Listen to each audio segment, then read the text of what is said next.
Recimo ponuđeno vam je napredovanje o kojem dugo sanjate, znači željeno je i evo dogodio se dan i ponuđeno vam je pozicija koja za vas znači napredak u karijeri.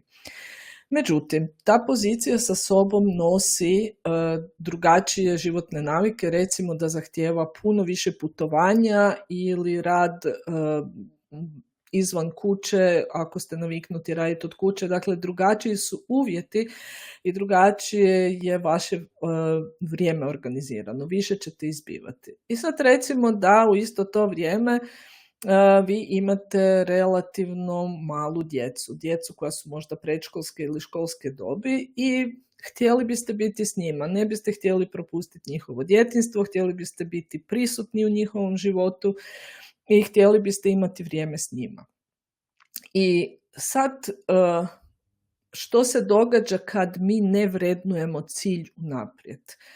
Onda najčešće ignoriramo to što nas muči, to što imamo zapravo sukob u dva područja životna i odlučimo za jedno. Sad može biti bilo koje. Ili ćemo prihvatiti napredovanje i ono što će se onda događati ako nismo vrednovali unaprijed, da ćemo se često osjećati krivima zašto sad nisam kod kuće, pa možda ipak nisam trebala, pa možda bi bilo bolje da možda ovaj put ne idem na put, pa počnemo opstruirati svoju novu poziciju na vrlo nesvjestan način zbog osjećaja krivnje. Ili smo odbili napredovanje i onda budemo s djecom, pa onda pogotovo u dane kad su djeca možda malo zahtjevnija, počnemo misliti da možda sam ipak trebala prihvatiti, pa možda sam propustila priliku, ko zna hoće li mi se takva prilika ukazati.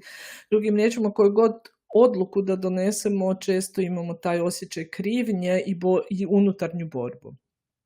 Kako možemo bolje?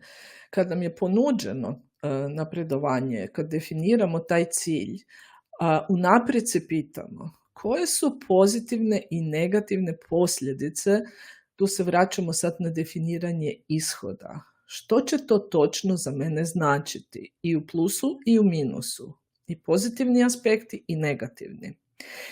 I onda mogu vrlo jasno sagledati, ok, to će zahtijevati od mene sljedeće 2 godine puno većeg izbivanja iz kuće, neću biti toliko s djecom, ali to je stvarno nešto o čemu već dugo sanjam i žrtva je vrijedna toga.